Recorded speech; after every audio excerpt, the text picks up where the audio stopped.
Hello, and welcome to Ending Physician Overwhelm. I'm your host, Dr. Megan Mello. I'm a family and obesity medicine physician, as well as a certified life coach for physicians.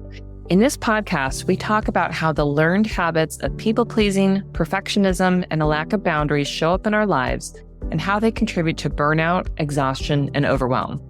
The healthcare system is broken, my friends, but let's not wait for it to be fixed in order to feel better.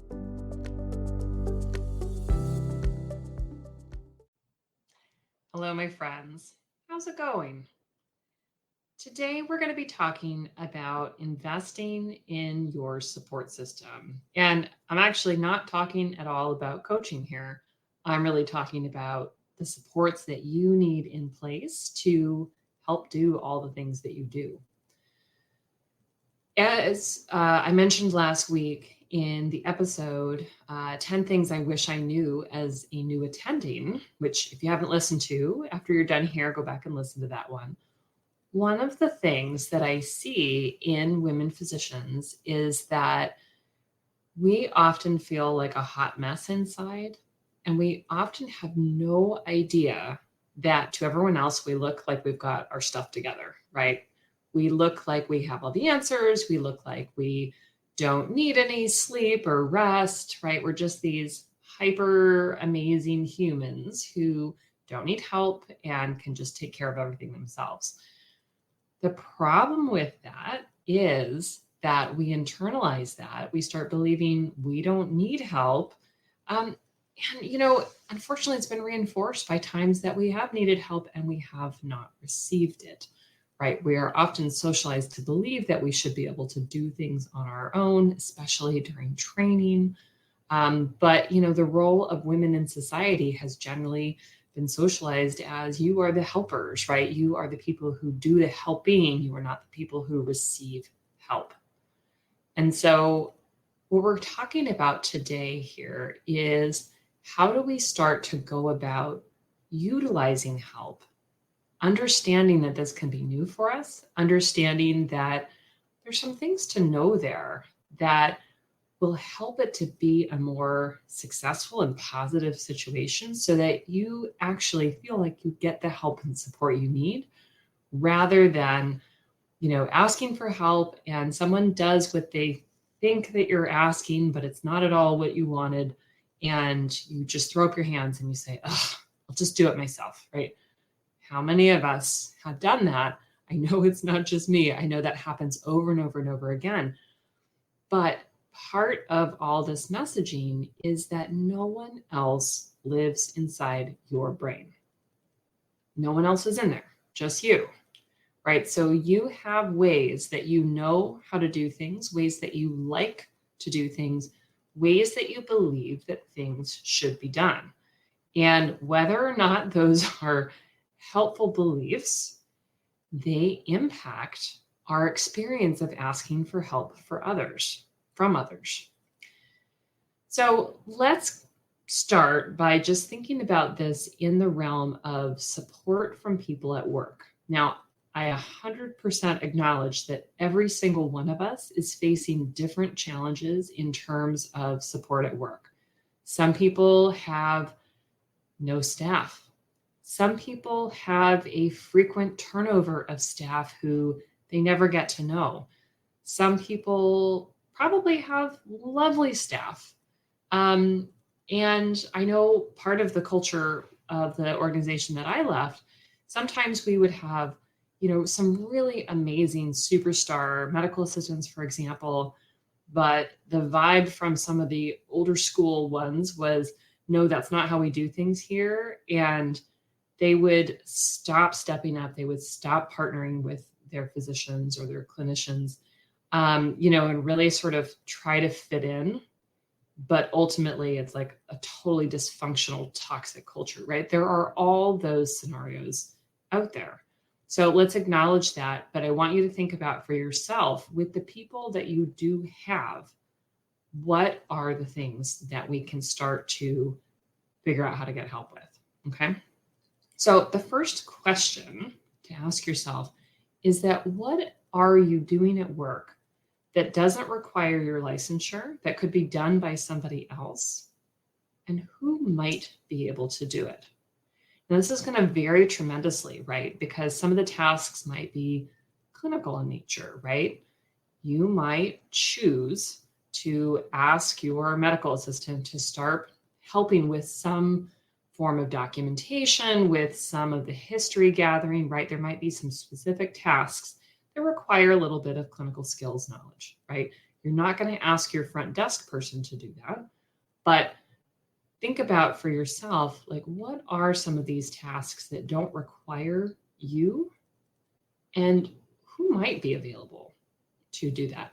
And again, if you can't think of anybody, if you're just like, oh, no one's going to help me, no one's going to help me, there isn't anyone, just notice that that is probably a little bit of a traumatized part of your brain who is used to not getting help. Take some breaths. It's okay. This is unfortunately more common than I would like. Just for right now, focus on what are some things, some small things even, that I might be able to get off my plate. And you can just leave it at that for the time being. Now, let's think about, kind of what these things are. So what are some tasks that you want to get off your plate? Like, what actually needs to be done? Why is it important? Right? We want to make sure that it's reasonably important. Otherwise, does anybody need to do it at all? Right? There may be, unfortunately, lots of situations, right, where we find ourselves doing something. We don't know why we're doing it. We don't know why we would delegate it to somebody else. And we realize, oh, hey, that's a stupid, unimportant thing that actually doesn't need to be done at all. That's actually a great learning, right? Of like, oh, okay, I'm going to stop doing that. That's a separate point. Okay, so we can think about, okay, what might I want some help with? And we can think about, why is this task important, right? Is it something with documentation, right? Documentation is important because we need to, keep an accurate record of what's going on with our patients, and we need to be able to submit that along with a bill in order to get paid for services, right? Those are some simple, straightforward whys that might be coming up. If it's something simple like labeling specimens, right? Why is that important? It's important because it's really important that whatever piece of tissue we're collecting is appropriately labeled, right, with the patient's identifiers, so that it gets sent off to be evaluated, and we can make sure that this result is pertinent to that patient. That seems obvious, and yet people might not understand, like, why are you getting so upset about, this unlabeled specimen? Well, because if we haven't labeled it, right, if it gets sent off to the lab and it's not labeled and no one knows who it's from, or, yeah, I'm pretty sure it came out of room 4 and that means it's so-and-so's, but, whether it's a pap smear, a skin biopsy, I don't know, a blood sample, right, it's really important that we know who it came from, because if it is abnormal or if it's normal, we need to be able to communicate that to our patients, right?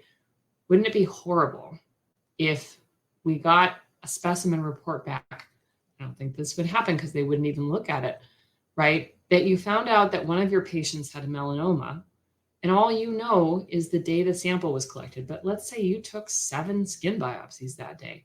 Someone has a melanoma and you don't know which one it is.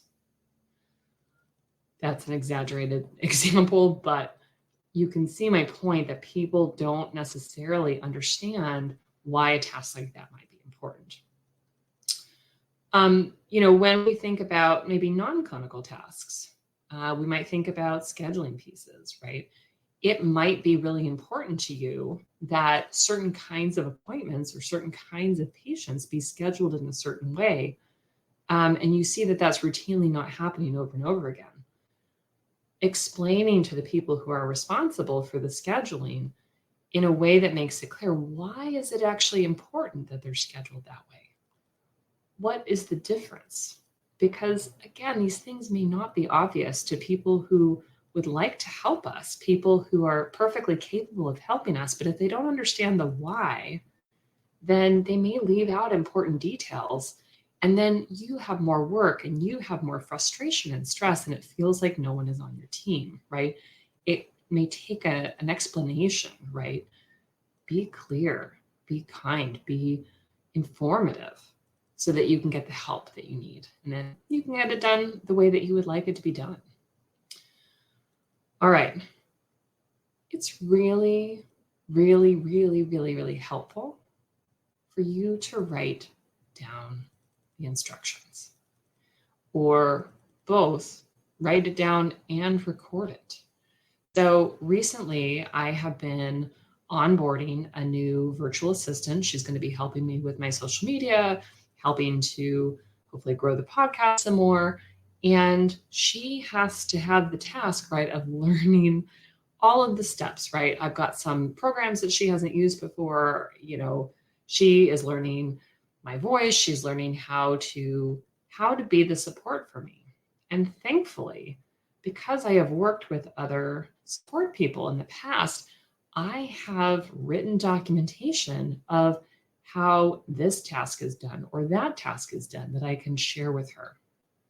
A lot of people will record onboarding videos, right? So if there's some process that someone needs to be helping you with, you can actually record a very simple video that explains, what the task is, that explains the why, that goes through the step-by-step instructions of how to do it. Now, sometimes, depending on what the task is, right, that might be a video where you're showing someone how to do something. It might be a video where you've recorded, kind of like where the cursor moves on the screen and which buttons you're pushing.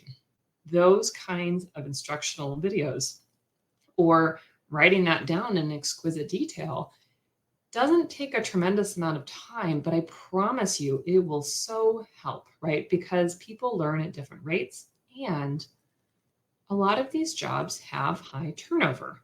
A lot of the people who will support us turn over their jobs quite frequently, right? That's true of medical assistants and sometimes front desk staff. It might be true of any kind of assistant that you are going to have. We want to make sure that we're doing a good job with the individual people who are helping there, but we also want to help get the support that we need by investing in the role, right? Investing in the role is saying, it's important to me to have great, medical assistants. It's important to me to have a great virtual assistant, right? Supporting me with some of the administrative tasks. In order to have great people, sure, it matters who the individual I hire is, but it also matters that I've created helpful instructions, right, that I can update periodically on how these tasks are done, why they are important, how to actually do them, so that it's very easy, right? I can still sit there and walk them through it, but then they can return to the resources, right, written or video, and they can read them and watch them over and over and over again, especially if it's something that they don't do very frequently, right? This allows for us to be less stressed when someone, rotates out of that position and someone new needs to rotate in, right? We've got that library with us. But it also just helps to create a better working environment, right? It's not you barking at them how to do something, right? It is clear instructions, right? How do we do this? How do we be successful? And sometimes you can even allow them to update it, right, as things evolve. All right, what else is important here? Another place that we struggle is not expecting to or being willing to coach someone through being your support person, right? Again, we have often these great and deeply entrenched ideas of how things ought to be done, how we like things to be done, and no one else automatically knows that formula. Even if people are watching you and they're in the room with you as you perform it on your own, they don't understand all the nuance. They haven't had all the training that you've had, right? We need to help them, right? Not only learn how to do it, but we also need to observe them sometimes. We need to set expectations. We need to help them understand why. Again, we need to Coach for understanding, question for understanding. We need to monitor their performance. We need to offer praise and support for their growth and correct mistakes. Now, I think there are lots of resources that are out there that go through that in a more formal. There's probably lots of acronyms that I don't actually know that can take you through that process. But I think what so often happens, right, is that we ask someone to do something. Again, we have our own ideas of how it ought to be done. And maybe that's 100% important and legitimate, like labeling a medical sample before it goes off to the lab needs to be done in a certain way, right? There have to be multiple patient identifiers, right? It has to be coupled with the lab order. Like there might be some very specific things that have to happen with it. But sometimes it's just we have a preference for how something is done. And if we don't spell it out for people and explain why we like it that way or why it's important to do it that way, people are not in our heads. Our brains, their brains, your brain, all of our brains like to do things the easy way. So if we look at a process and we think, God, that looks horrible and complicated, I think that this will be good enough. If they operate that way, because their brain is just normal human brain, and you look at what they produce and you're like, nope, nope, nope, nope, nope, that just won't work. And you decide that therefore you can't have help because help will never do the task well enough to, kind of meet your liking, you're never going to have the help that you need. This piece is really critical. We need to invest some time here in supporting someone to learn how to do it the way that we would like it to be done. We need to praise and offer encouragement. We need to offer corrections, right? It depends very much on what the task is, who the person is. Think about if we're teaching a child how to do a chore, right? You might say to your child, I want you to empty the dishwasher. If you don't give them any other instructions because you think, they've seen me empty the dishwasher a million times before, you might be very disappointed at what happens. Maybe they'll just put all the dishes on the floor or on the counter, right? They didn't understand when you said to empty the dishwasher that you meant to actually put the dishes away in the places that they go, right? Again, silly example, but that happens too in our work setting. We need to be clear on what the steps are. We need to be clear on what our expectations are. We need to monitor and make sure that they understand, that they do it correctly. Praise and encourage them so that they feel supported as they learn how to do this task and they feel like they're a part of the team. And correct, right? Thank you so much for labeling the specimen. I noticed that we didn't blah, blah, blah, blah, blah. Next time we need to make sure we do that because otherwise the lab will send it back to us.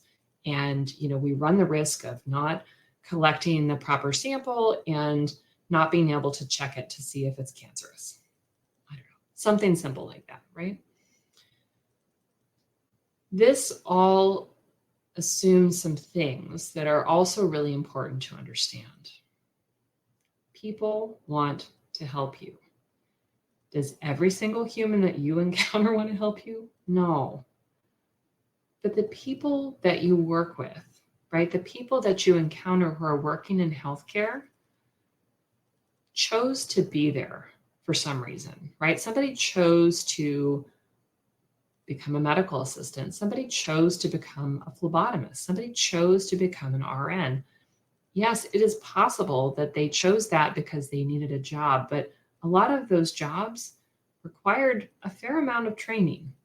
And they could have made more money by not doing that training and going to do something else, right? People want to be a part of healthcare. Yes, that might be sometimes because it's considered to be a stable career. I don't know how true that is these days. But, for such a long time, right, people said, oh, go be a physician. Oh, go be a nurse, right? There's always going to be a need for that. That is a very common belief, right, that there's stability in healthcare. But there's also this very human desire to help others, right? And you might feel that you alone are the only person who cares about helping others, but I guarantee you it's not true. Yes, when we are feeling burned out, when they are feeling burned out, it may be hard to see that they are there to help others. But when we include our team, when we include our support people in this shared agreement that we are all there to be part of the care team, that we are all there to work together to help our patients, we create a tremendously supportive and caring environment that fosters growth, that gives you the help and support you need. But you do have a role here. You have a role in educating, setting expectations, letting go a little bit of your need to control and do everything, which comes from a very valid place often, right? We need to see our supports as part of the team. We need to treat them as valued team members, right? When we do that, when we model that, we will see that we start to get the support that we need. It's not an easy one and done process, but because we are all here listening to this podcast, you could be listening to music, you could be watching the Celine Dion documentary that everybody's talking, you could be doing a lot of other things, but you're here, right? And we come here to talk about the things that make our work hard. One of the things that makes our work hard is us maintaining the belief that we are the only people who can do things, that we can't get the help that we need. We need to let go of that. And part of that is embracing this idea that we are part of a team, that we are leaders on the team, and that we have this give and take role. And when we invest in our supports, we get back good return, right? Which allows us to stay focused on the things that need our licensure and provide great care as a team to our patients. People want to feel like they are a part of your team. This is some investment, right, of your time and energy. It may take you sitting to write down or record some things. It takes you maintaining an awareness of who's helping you, what do they need help with, what questions do they have, what corrections do they need, what praise and encouragement do they need, right? All of that is going to take some of your time and energy, but it is an investment towards building an easier future for yourself, right? Because the better you get at doing that, the more systems that you create that help to onboard future team members, the better it all works. I cite this study so often, but again, going back to this primary care study that came out in August of 2022 in Medical Economics, the average primary care person needs 26.7 hours per 24-hour day in order to accomplish all of the tasks that are asked of a primary care physician. With adequate and robust team support, the physician's work drops to 9 point something hours per day. 26.7 down to 9 something. Clearly, we have work to do in letting go of some of the tasks. We have work to do in coaching for performance, in setting expectations, in inviting people to be a part of our team. It's not without its challenges, but my friends, this is so worth it. All right.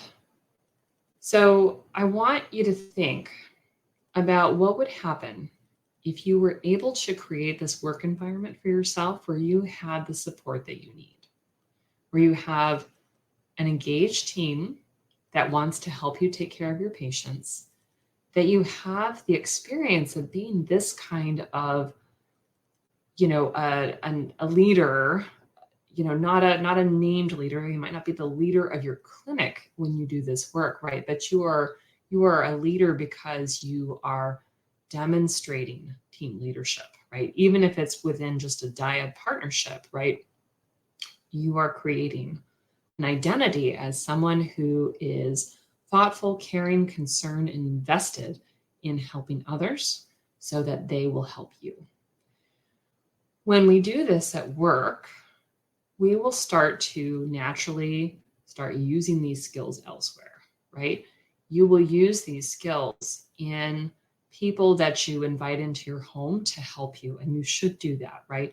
Think babysitters, nannies, au pairs, right? Think people who come in and clean your home, right? Anybody who helps you with supporting some of the operations and logistics of all of the stuff that's got to happen at home, right?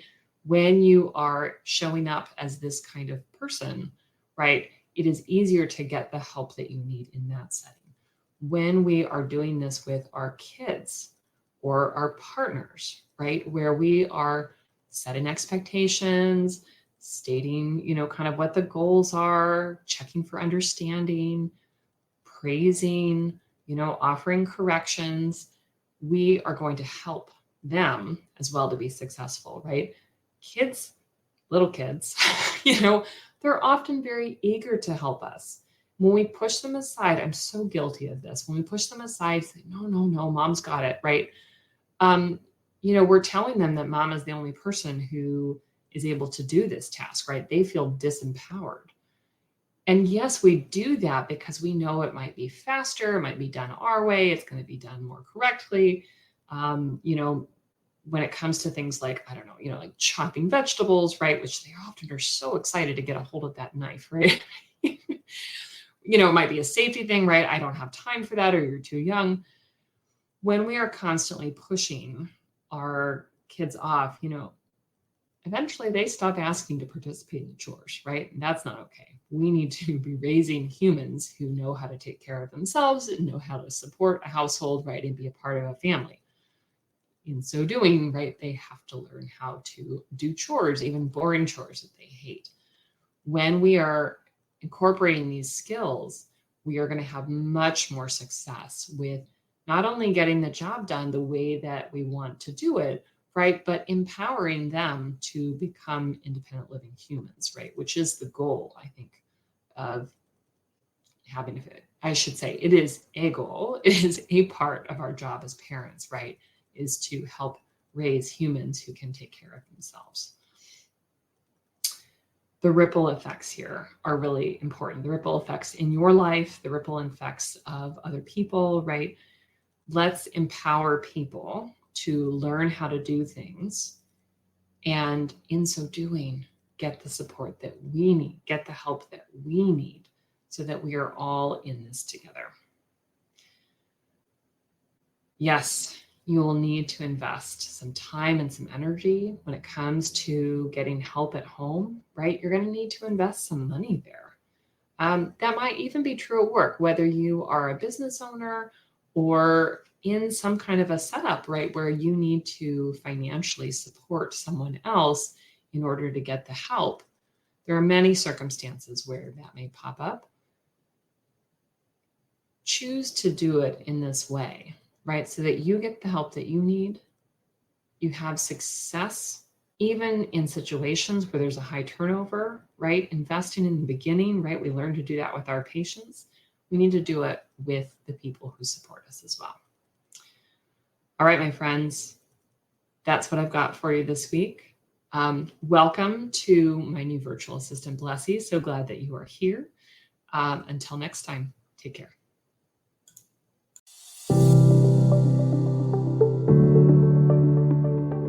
Well, that's our show for today. Thank you as always for listening. To learn more about my coaching programs, head to www.healthierforgood.com. And if you love this podcast, please drop us a review on iTunes or support the show by clicking the link in the show notes. Until next time, take care.